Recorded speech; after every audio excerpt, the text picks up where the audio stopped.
The American people are not necessarily going to like this, and we're going to need to effectively hide what we do from them, because if they find out, then the rest of the world finds out. If we're trying to run an operation in Eurasia and we report this in U.S. news, well, then any person in Eurasia who reads U.S. news now knows about it. And so that was authorized at the time with simultaneous with the Smith-Munn Act, which are you familiar with the Smith-Munn Act? Is that the 2011, 2012 thing where Obama allowed people to use propaganda against United States citizens? Yeah, that was what was done then under Obama was the effective repeal of it. It was called the Smith-Munn Modernization Act. But the modernization got rid of the whole purpose of it, the firewall, because at the time the media and media control was seen as the linchpin crux of winning the Cold War, piping in pro-U.S.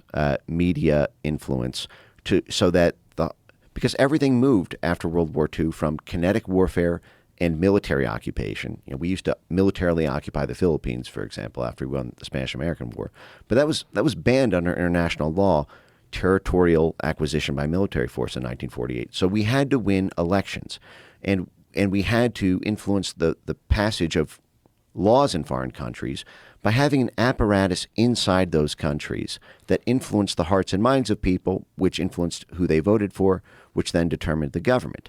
So you had to move towards political vassalage rather than military occupation. And what the Smith-Munn Act did is, simultaneous with the creation of this in 1948, Congress recognized the Frankensteinian monster they were creating by authorizing a covert, permanent Department of Dirty Tricks, and this is their phrase, not mine, to do this cloak and dagger, to infiltrate and co-opt the universities, the unions, the media, the politicians, the judges, the whole swarm army. What I have been calling for a long time the USA Truman Show, because it's these people in these foreign countries have no idea how many of the things they interact with that are effectively a movie set being constructed by the U.S. State Department and its sister influence orgs.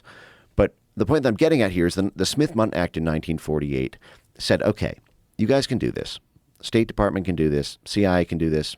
USAID, when it came along 13 years later, could do this. But so there was a guy named Frank Wisner, who was known as one of the godfather figures of the CIA.